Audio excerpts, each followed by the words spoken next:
예, 아합 집안의 예언이라는 제목으로 하나님 말씀 전하겠습니다.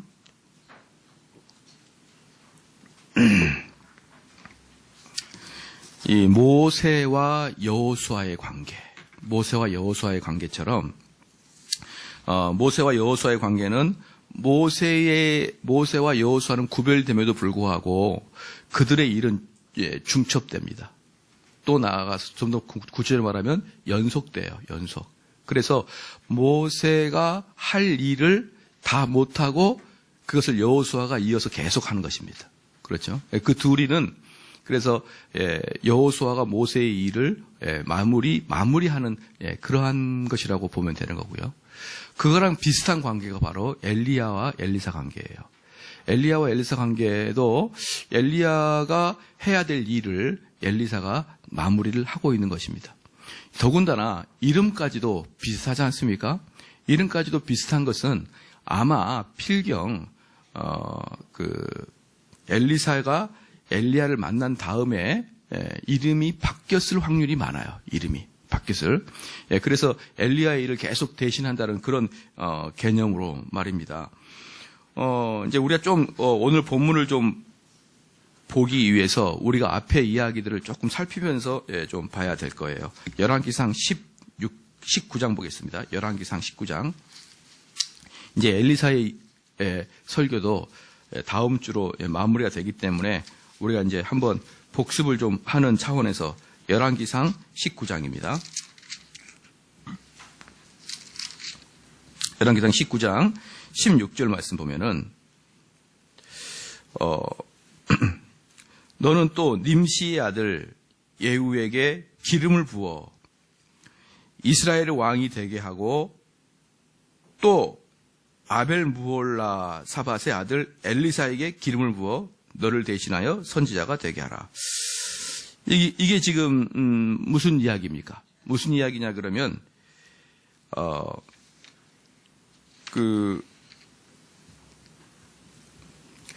예후의 님시의 아들 예후에게 기름을 부어 이스라엘 왕이 되게 하라.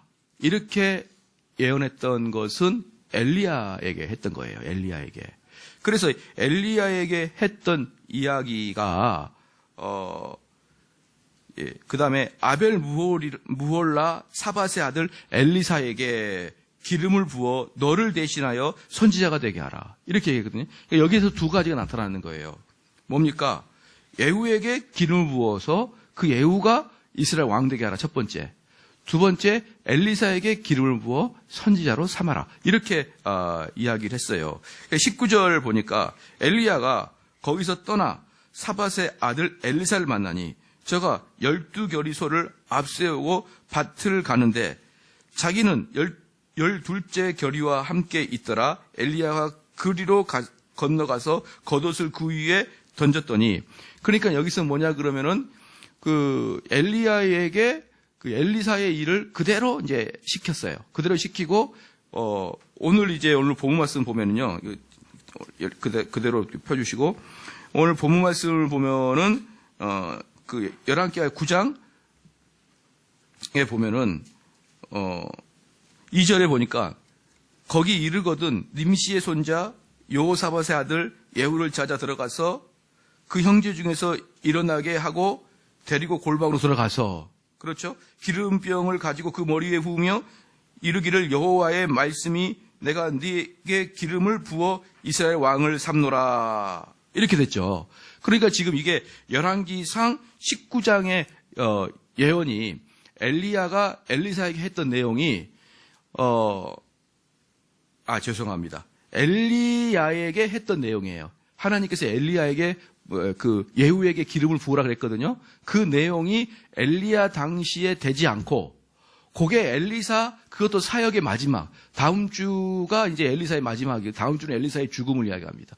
근데 엘리사의 사역의 마지막, 그것도 엘리사가 아닌 엘리사의 종 중에 한 명, 제자 중에 한 명이 가서 그 사역을 하게 되는 것을 볼 수 있어요. 그러니까 우리가 이 두 개를 보면서 뭘 느끼게 됩니까? 아까 제가 처음에 말씀드렸던 모세의 사역을 여호수아가 마무리를 했듯이 그렇죠? 엘리야의 사역을 엘리사가 계속 이어서 마무리를 하고 있다는 것을 우리는 이걸 통해 볼 수가 있는 것이고요. 그 다음에 엘리야와 엘리사의 이름은 이렇게 비슷한 것은 성경적으로 해석학적으로 대단히 중요한 건데 뭐냐 그러면 그 뜻을 이어받았다라는 뜻이고, 그래서 원래 엘리사가 꼭 엘리사가 아니었던 다른 이름이었을지라도 그 이름이 그 사역의 명칭에 따라 엘리사로 아예 처음부터 바뀌어버리게 나올 수가 있는 거예요. 여러분 무슨 뜻인지 아시겠죠? 그래서 여기서 처음에 이제 열왕기상 다시 보면은, 열왕기상 다시 19장에 보면은 19절에 엘리야가 거기 떠나 사밧의 아들 엘리사를 만나니 저가 12겨리소를 앞세우고 밭을 가는데 자기는 12째 겨리와 함께 있더라. 엘리야가 그리를 건너가서 겉옷을 그 위에 던지니 뭡니까? 보자마자 어때요? 그냥 던지는 거예요. 이건 첫눈에 그냥 꽂혔다 그런 뜻이 아니고 이미 이런 내용들 속에 감춰있던 내용이 뭐냐 그러면 이미 엘리야와 엘리사는 어느 정도 알고 있었던 거예요. 엘리사는 쉽게 말하면 엘리사는 엘리야를 더욱더 많이 알았고요. 그렇기 때문에 딱 보자마자 그들은 이제 서로 쟤는 이제 내 부하다. 내 옷을 그대로 가지고 이제부터 사역할 것이다. 그래서 엘리야의 옷을 받는 것이 엘리사의 사역이 시작이었어요. 그렇죠? 그런데 그 엘리야의 사역을 계속 이어간다는 뜻으로 이제 어떻게 하느냐? 열왕기하 2장을 봐봅시다. 열왕기하 2장을.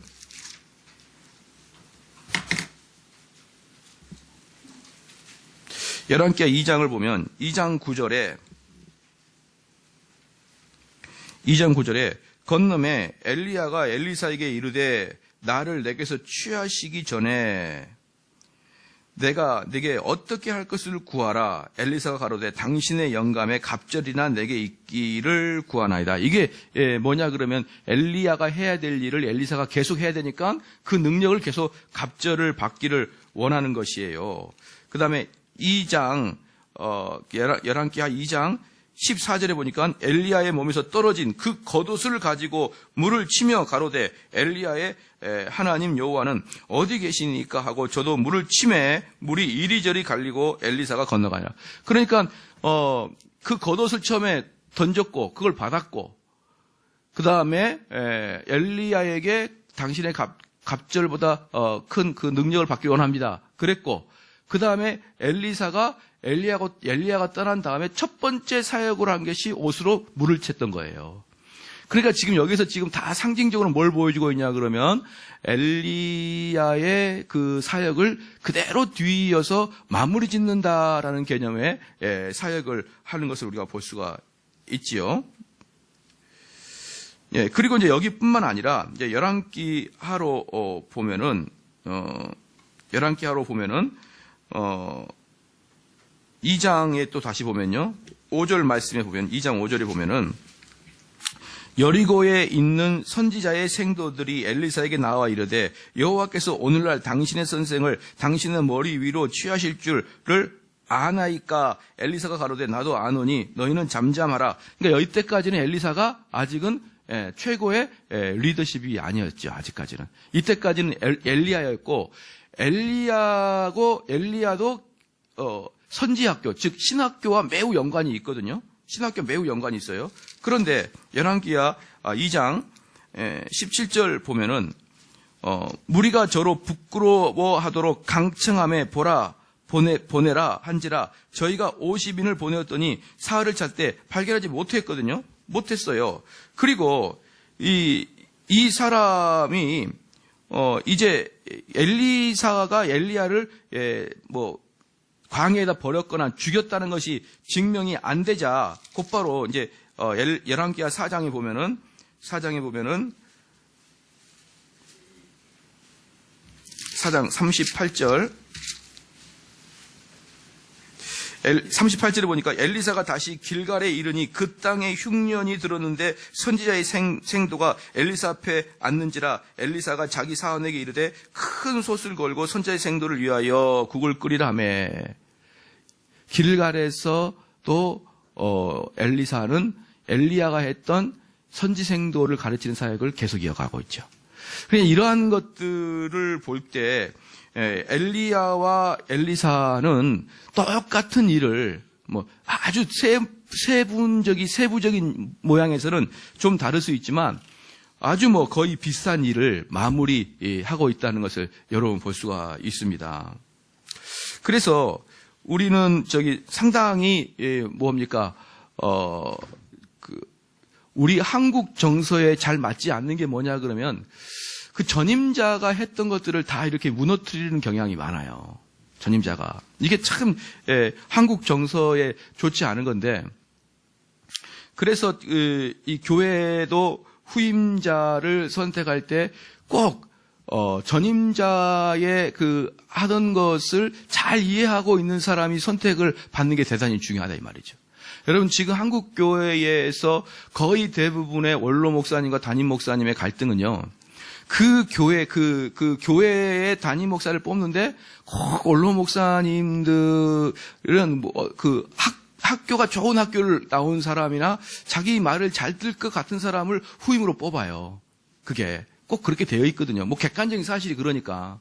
그런데 문제는 뭐냐 그러면 그 원로 목사님 그 교회를 개척해가지고 30년 동안 설교 단상에서 했던 이야기들이 있잖아요. 어떻게 그 했던 이야기를 후임이 똑같이 할 수가 있습니까? 어떻게 똑같이 할 수가 있을까요? 똑같이 하기 어려워요. 거의 불가능하죠. 그런데 문제는 뭐냐면 가끔 몇 번에 이제 한 번 정도는 어떤 일이 발생하냐 그러면 똑같은 문장을 똑같은 성경 구절을 정반대로 해석해야 되는 경향들이 있어요. 가끔 가다가 보면. 얼마든지 그럴 수가 있거든요. 30년을 그 목사님 했는데 그 후임이 그 전 목사님이 뭘 했는지도 모르는데 자기는 나름대로 주석을 보고 나름대로 성경을 연구해가지고 설교를 만들었는데 하필이면 어떤 구절에서 딱 반대의 이야기를 하게 되는 경우가 얼마든지 있거든요. 자, 이렇게 한 번, 두 번 그런 일이 발생하게 되면요. 성도들은 잘 몰라요, 그걸. 왜? 성도들은 은혜를 받아서 일주일이면 다 잊어버리거든요. 뭐 은혜를 받아가지고 사랑하는 자에게 잠을 주듯이 사랑하는 영혼에 영적인 잠을 줘가지고 나가는 순간 다 잊어버리기 때문에 저분이 전에 했던 목사님과 후에 했던 목사님의 차이를 잘 못 발견하고 그저 은혜를 받아요. 근데 문제는 뭐냐면 꼭 그 이건 공식이에요. 100%는 아니지만 대부분의 경우에 있어서는 설교도요. 50대, 60대의 설교를 잘하지 60대 넘어가면 중반 넘어가고 이러면요. 설교도 어버버벙 해요. 어버벙. 유시민 씨가 60대면 뇌에 빵꾸 난다며요. 그러니까 뇌가 구멍이 송송 뚫린지 어쩐지 몰라도 60대가 중후반이 넘어가면 말을 자꾸 할아버지처럼 2번, 3번 하고 똑같은 이야기 또 하고 괜히 섭섭한 이야기를 당신 그러면 돼! 막 이러면서 설교 단장에서 할 때가 있어요. 노인들 이제 화가 나듯이. 그럴 때 이제 성도들은 대부분 뭐라고 하냐면 조금만 참자. 5년이면 가신다. 막 이렇게 이제 자기들끼리 이제 쑥덕거리. 왜 그러지 않겠습니까? 5년 말에 쿠데타를 일으킨 것보다는 5년 참고 새로운 목사를 뽑기를 원하죠. 안 그러겠습니까? 여러분 그럴까요? 안 그럴까요? 제가 나중에 한 65세 돼가지고 은퇴 한 7년 남긴 다음에 헛된 소리 하면 어떡할까요? 쟤를 몰아내는 것보다는 차라리 5년만 참고 새로운 목사를 뽑자 이런 마음 들겠죠. 든단 말이에요. 그게 인지상정입니다. 그리고 10년 참은 거 5년 못 참노 하면서 참아내요. 그럼 그 다음에 한 50대 생생한 목사님이 후임으로 와가지고 설교를 하면 어머 너무나 은혜가 된다. 그런데 그 성경 구절이 전임 담임 목사에 딱 반대네요. 그럴 때 원로 목사님은 극강 분노의 치밀어 오릅니다. 극강. 나랑 반대를 이야기했는데 은혜를 받구나. 그래서 후임 목사는 어떤 목사가 해야 되냐면 원로 목사님보다 더 인기가 없어야 되는데 근데 너무나 또 못하면 안 되는 거예요. 그래서 원로 목사님보다 한 90% 정도의 수준만 유지하면은 이게 탈이 없는데 원로 목사님보다 더 은혜를 받기 시작하게 되면 원로 목사님은 교회를 깨기 시작합니다. 그때부터. 무슨 말인지 아시겠죠? 그건요, 인간이기 때문에 어쩔 수가 없는 거예요. 아무리 우리가 기도해도요, 인간의 그 후피함을 잡아낼 수가 없듯이, 인간의 그 내면의 세계에서의 후피함도 잡아낼 수가 없는 거예요. 아니, 저 목사가 지금까지 내가 설교했던 거 다 반대로만 설교하네? 그런데 교인들은 좋아하네? 이럴 때 그 목회자가 원로 목사님 화가 나기 때문에 바로 이 부분에서 99.9% 원로 목사님과 담임 목사의 싸움이 일어나는 겁니다, 여러분. 여러분 그 메커니즘은 잘 아시겠죠? 제가 잘 알죠. 왜 모르겠습니까? 하나라도 강조했던 걸 덜 강조하거나 하나라도 바꿔서 얘기하게 되면 설교했던 사람들은 다 기억하고 있어요. 내가 지금까지 몇 년 동안 설교했던 내용을요, 저는 다 일일이 말할 수는 없지만 누가 딱 이야기하면 다 기억이 나게 돼 있단 말이에요. 말로 했기 때문에. 그렇기 때문에 원로 목사님들은 30년 동안 했던 설교의 내용들을 선명하게 기억은 못해도 어지만 기억을 하고 있기 때문에 후임자가 올라와서 반대하거나 그것이 중요하지 않다고 이야기하면 원로 목사님 화가 덜커덕 나는데 거기다가 성도들이 도주 안에 덜커덕 두 번 덜커덕 한 거예요. 그러면 이참에 내가 교회를 깨야지. 그럼 원로 목사님이 딱 깨면은 그 교회에 원로 목사님 친인척들이 쫙 깔려 있거든요. 그리고 어릴 때부터 같이 원로 목사님께 은혜 받은 애들이 있거든요. 그럼 그걸로 교회는 스트라이크가 이루어지는 겁니다. 잘 알죠? 그렇기 때문에 교회는 누가 와야 됩니까?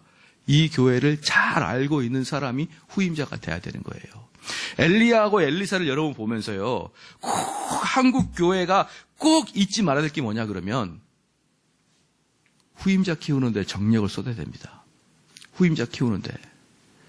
두 분 다 자신들의 사역도 사역이지만 엘리사 같은 경우도 한참 사역이 진행될 때부터 이미 선지학교의 교장 선생이었어요. 이렇게 키워내는 것이 한국교회가 살아나는 것이지, 한국교회는 자기 당대의 담임일 때는 잘하다가 담임이 딱 끝나고 그 다음이 바톤을 딱 연결 때는 거지반 여러분 깨지고 말아요. 거지반. 자, 그러면 다시 열왕기상 19장으로 한번 봐볼까요? 열왕기상 19장으로 한번 봐봅시다.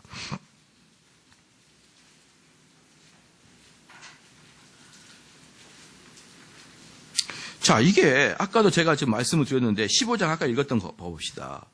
여호와께서 저에게 이르시되 너는 내 길을 돌이켜 광야로 말미암아 다메섹에 가서 이르거든 하사엘에게 기름을 부어 아람 왕이 되게 하고 너는 또 님시의 아들 예후에게 기름을 부어 이스라엘 왕이 되게 하고 또 아벨 무홀라 사밧의 아들 엘리사에게 기름을 부어 너를 대신하여 선지자가 되게 하라. 이렇게 이제 말씀했는데, 그 다음에 이제 이거 말고 그 뒤에 21장을 한번 봐보시죠. 이렇게 하는 이유가 뭐냐? 21장에 보면은 21장 21절에 보면요. 21절부터 보면은 21절부터 24절까지인데요. 또 여호와의 말씀이 내가 재앙을 내게 내려 너를 쓸어버리되 내게 속한 남자는 이스라엘 가운데 매인자나 노인자를 다 멸할 것이요. 또 내 집으로 느밧의 아들 여로보암의 집처럼 되게 하고 아이야의 아들 바사의 집처럼 되게 하려니 이는 내가 나의 노를 격동하고 이스라엘로 범죄케 한 까닭이니라 하셨고 이세벨에게 대하여도 여호와께서 말씀하여 가라사대 개들이 이스라엘 성 곁에서 이세벨을 먹을지니라. 24절 아합에게 속한 자로서 성읍에서 죽은 자는 개들이 먹고 들에서 죽은 자는 공중의 새가 먹으리라 하셨느니라 하니, 이렇게 엄청난 그 재앙을 이 아합 왕과 이세벨에게 선포한 거예요. 그런데 이 아합과 이세벨을 죽이게 하려고 지금 바로 여기서 예후를 기름 부은 것이에요.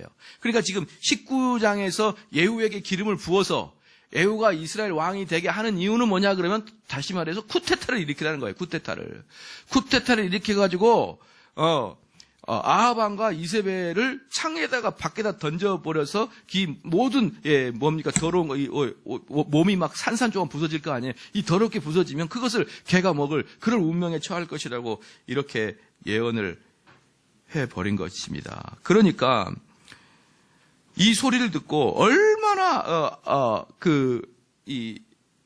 두려웠겠습니까? 이 소원을 듣고. 그러니까 27절에 아합이 이 모든 말씀을 들을 때에 그 옷을 찢고 굵은 배로 몸을 동이고 금식하고 굵은 배에 누우며 행보도 천천히 한지라.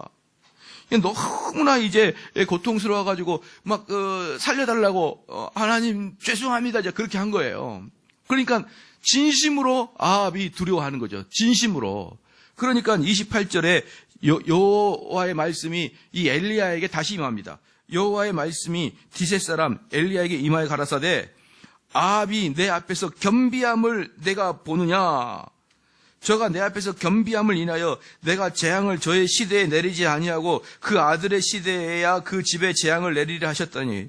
그러니까 아합이 너무나 겸손하게 너무나 자기 죄를 회개하며 두려워하면서 살려달라고 그러니까 하나님께서 엘리야에게 가가지고 그러면 너 당대에는 내가 너를 이렇게 하질 않겠다. 네?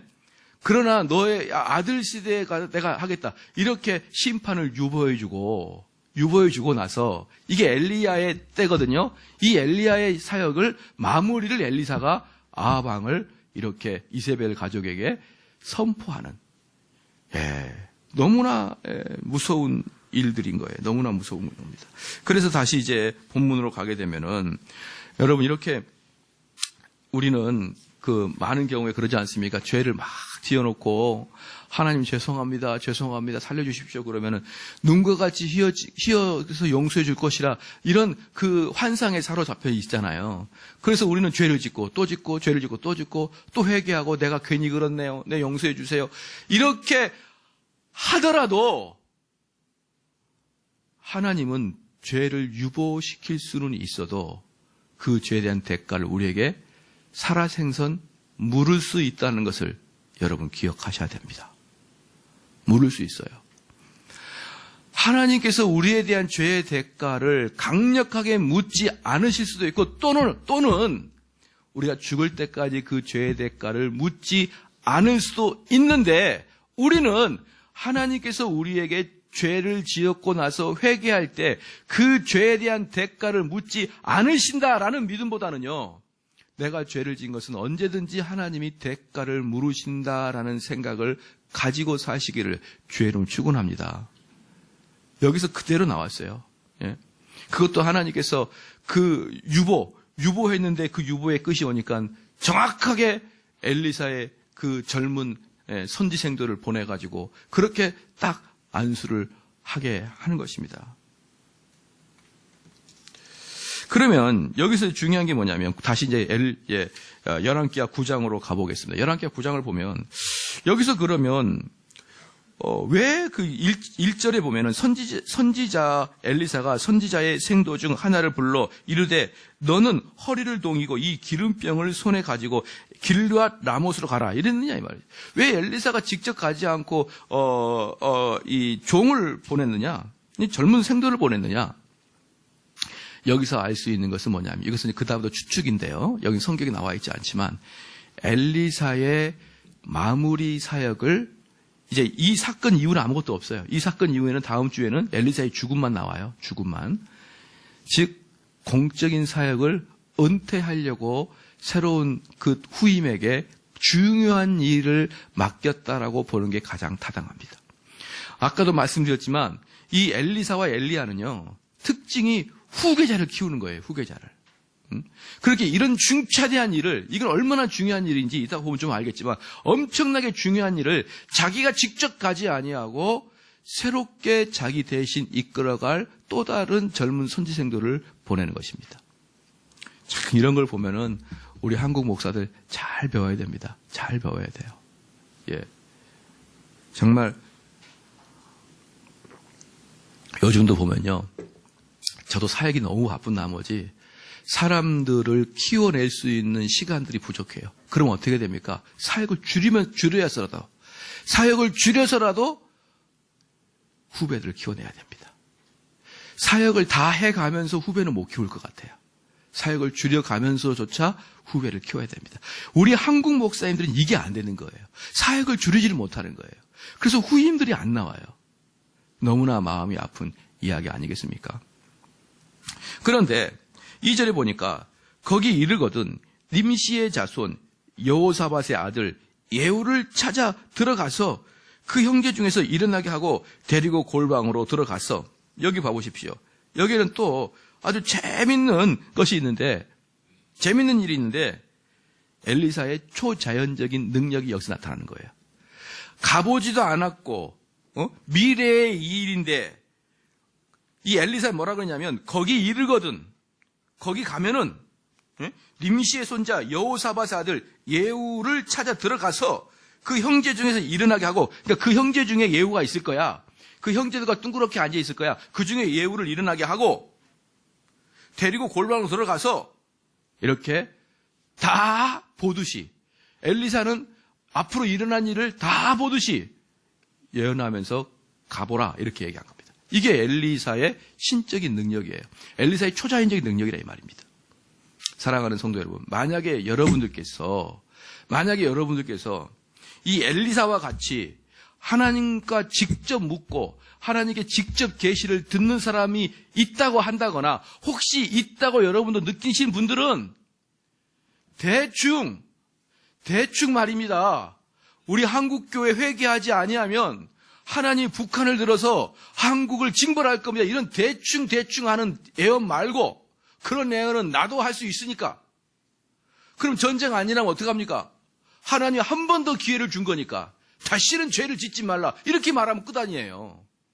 또는 누굽니까? 보이지 않는 칠천이 숨어서 기도함으로 하나님께 이 전쟁을 막았다. 그러면 끝 아닙니까? 그런 어영보영한 그런 예언 저도 100번이라도 해요. 100번이라도.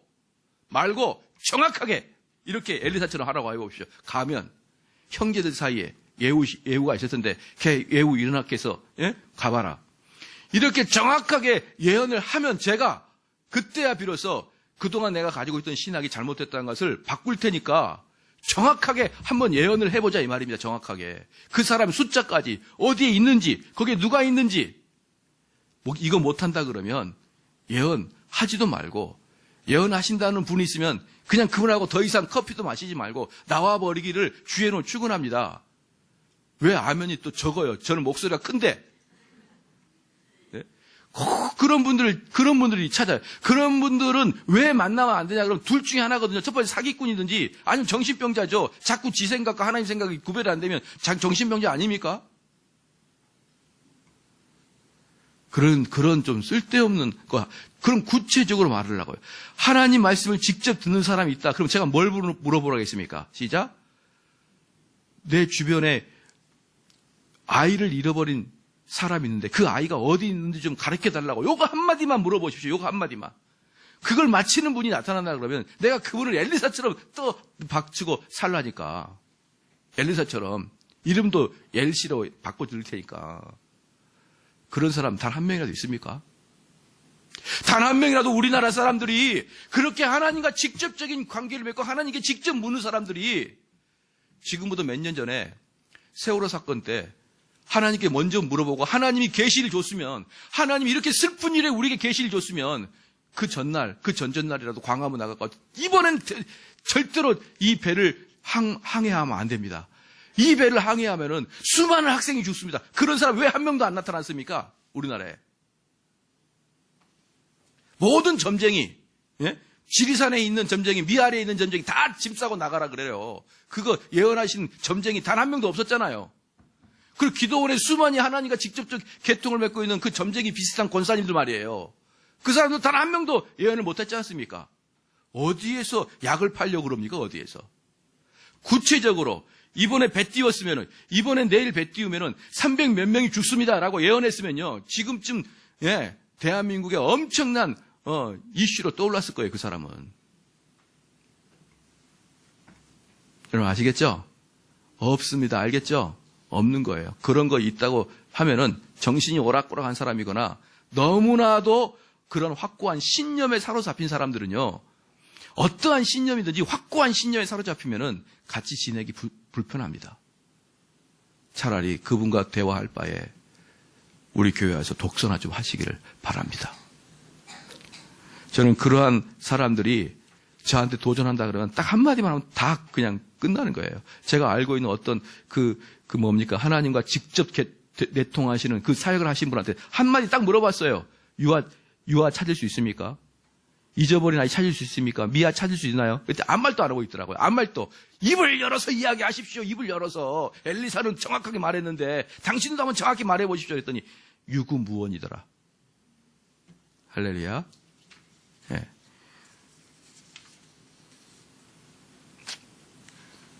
그래요. 그렇게 하면서 사람들을 현혹시키고 자기가 뭐나 되는 것처럼 하나님과 직접 내통하는 것처럼 그런 사기꾼들 정말 한국교회 너무나 많아요. 자, 봅시다. 여기에는 뭐 아무도 그런 사람이 없는데 제가 화를 낸 건 제가 잘못이네요. 주변 사람들한테 혹시 그런 사람이 있으면 여러분이 화를 내시라고요. 엘리사처럼 한번 해보시라고. 엘리사처럼. 못하면은 그지만 하지 말라고. 못하면.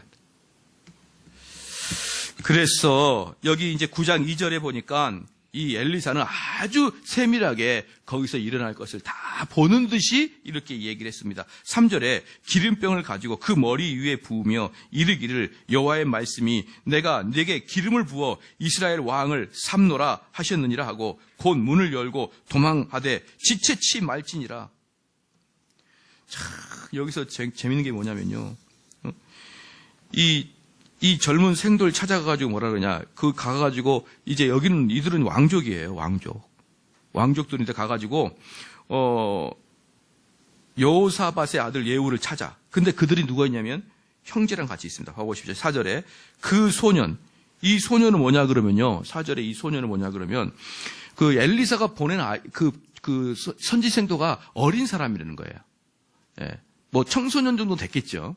그러니까 상당히 뭐라 그럴까요? 삐죽삐죽하는 그런 거이고요.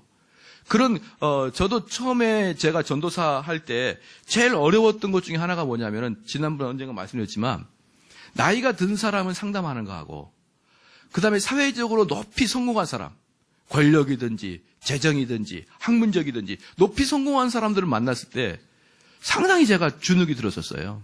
나이 많이 든 사람, 인생을 많이 살아본 사람과. 가끔 보면은 그런 때가 있지 않습니까? 어디 갔는데 자녀 양육법을 강의하는데 목사님이 30대 후반이야. 30대 후반이 자녀 양육법을 강의해요. 그러니까 옆에는 여기 아니 다 50대 분이 네 아들이 사춘기는 겪어봤냐? 이런 표정이에요. 아들 사춘기는 겪어보고 그런 강의를 하는 거냐? 이런 표정으로 앉아 있듯이 이런 젊은 전도사나 목사가 강의를 할 때 나이 드신 분이 네가 인생은 아냐? 이렇게 할 수도 있고 너가 성공을 하기 위해서 어떻게 이 세상을 살아가야 되는지 아냐? 이렇게 표현할 수 있으니까 그렇게 또 마음 먹을 수 있으니까 젊은 사람들이 하나님 사역자 중에 젊은 사역자들이 이렇게 높은 사람 만나러 가는 것 자체가 부담이에요. 사실은. 그런데 여기서도 보면은 딱 4절에 그래서 그 소년이라고 강조를 둔 거예요. 그 선지생들을 강조한 게 아니라 그 소년. 자, 그 소년 곧 소년 선지자가 드디어 길르앗 라못으로 갔는데 저가 이르러 보니 여기서 본이라는 뜻은 뭐냐 그러면 실제로 자기가 목격해 보니예요. 실제로 와 보니 엘리사가 말한 게 그대로 있더라는 거예요. 그대로. 5절에 저가 이르러 보니 군대 장관들이 앉아 있는지라 소년이 가로되 군대 장관이 뭡니까? 거의 왕족들입니다. 왕족들이 다 앉아 있는데 그 중에 소년이 가로되 장관이여 내가 당신에게 할 말씀이 있나이다. 예후가 가로되 우리 모든 사람 중에 누게 하려느냐 하되 장관이여 당신이다 라고 딱 지목합니다. 그러면서 지목하면서 데려왔는데 거기에서 이렇게 말하는 것 자체도 상당히 기죽는 상황이거든요. 근데 그 사람을 들어와 가지고 뭐라고 이야기하냐? 내가 당신에게 머리에 기름을 부을 테니 당신의 기름을 부을 테니 당신은 이제 이스라엘 왕이 될 것이고 그 다음에 아합과 이세벨의 가족을 다 진멸하십시오. 이렇게 명령을 내립니다. 여러분 만약에 이 명령을 내린다 그러면 6절 봐봅시다. 예후가 일어나 집으로 들어가니 소년이 그 머리에 기름을 부으며 이르되 이스라엘 하나님 여호와의 말씀이 내가 네게 기름을 부어 여호와의 백성 곧 이스라엘의 왕을 삼노니 너는 내 주 아합의 집을 치라. 내가 나의 종 곧 선지자들의 피와 여호와의 종들의 피를 이세벨에게 갚아주리라. 자, 이렇게 딱 만약에 이 예후한테 가가지고 여기 군대 장관들이 있거든요. 왕족들이 있어요. 젊은 예후의 친구들이 다 있습니다. 그 중에 딱 예후를 찍어서 당신 잠깐 봅시다. 이렇게 하는 것도 상당히 버릇이 없는 일이에요. 그 소년 선지자인지 뭔지 예후가 보면 어떻게 합니까? 어린 놈 한 놈이 들어와가지고 어디서 코 찔찔 먹으러 들어온 애가 왕궁에 들어와가지고 궁궐에 들어와가지고 궁궐이 어디 있습니까? 다 왕이 다 있는 거예요. 다. 거기에 몰래 들어가가지고 만약에 이런 것들을 말했다 그러면은 잡히면은 죽을 수도 있어요. 그런데 예후한테 가가지고 불러가지고 하나님 말씀한데 당신에게 왕을 줄 테니 당신이 아합과 이세벨을 치십시오. 만약에 이 말을 딱 했는데 예후 생각에 얘 혹시 아합과 이세벨이 보내는 첩자 아니야? 이런 생각 들면 어떡할까요? 이게 지금 나를 시험을 해서 내가 쿠데타를 유발시켜서 나를 제거하려는 지금 왕의 속셈 아니냐? 이런 생각 들어갈 수 있나요? 못 들어가나요? 있죠. 얼마든지. 있어요. 그렇기 때문에 지금 이 선지자, 소년 선지자, 그것도 어린 소년 선지자가 이렇게 하는 것은 여러분 목숨 걸고 하는 겁니다. 목숨 걸고 하는 거예요. 목숨 걸고 하는데 중요한 건 뭐냐 그러면 하나님의 종은 목숨이 딸깍 떨어져도 하나님이 말씀하라고 하신 것을 말씀해야 되는 거예요. 그게 하나님의 종의 핵심입니다.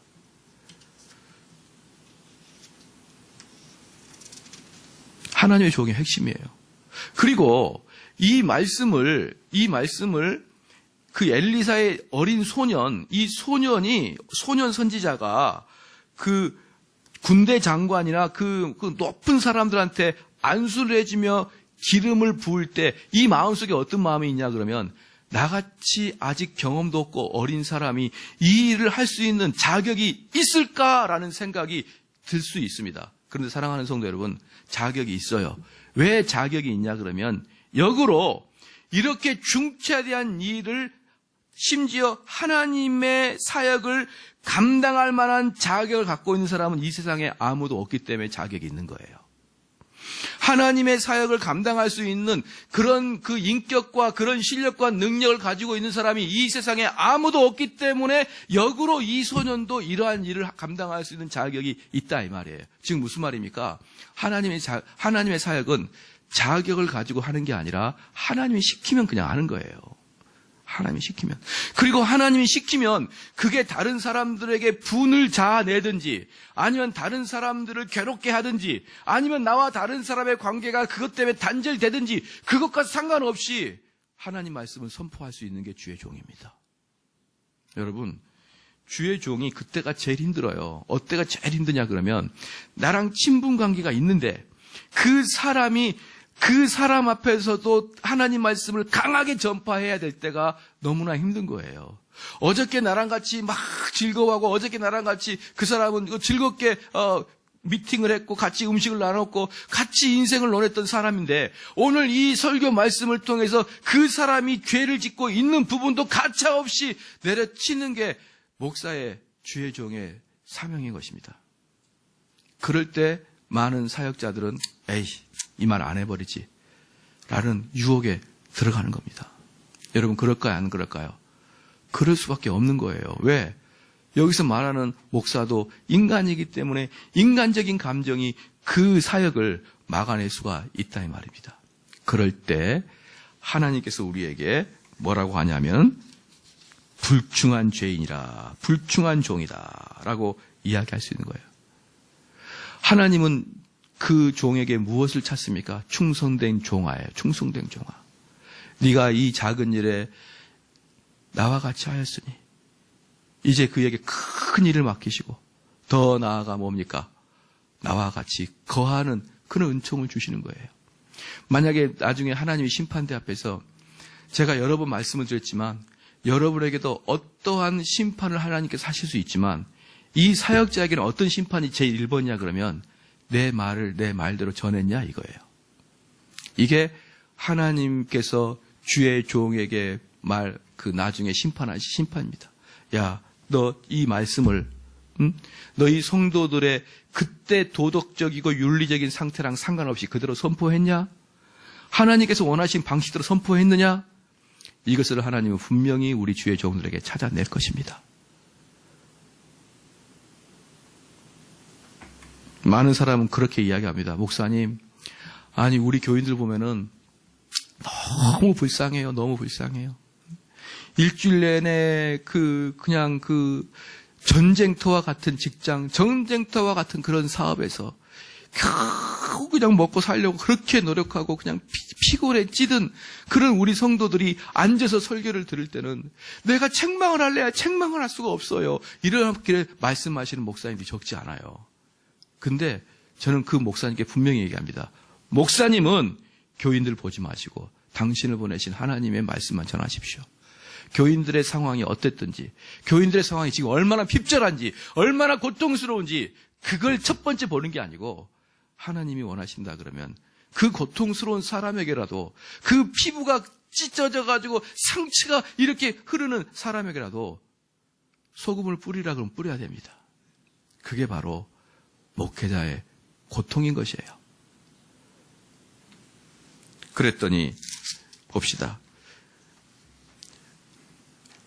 7절에 너는 내 주 아합의 집을 치라. 내가 나의 종 곧 선지자들의 피와 여호와의 종들의 피를 이세벨에게 갚아주리라.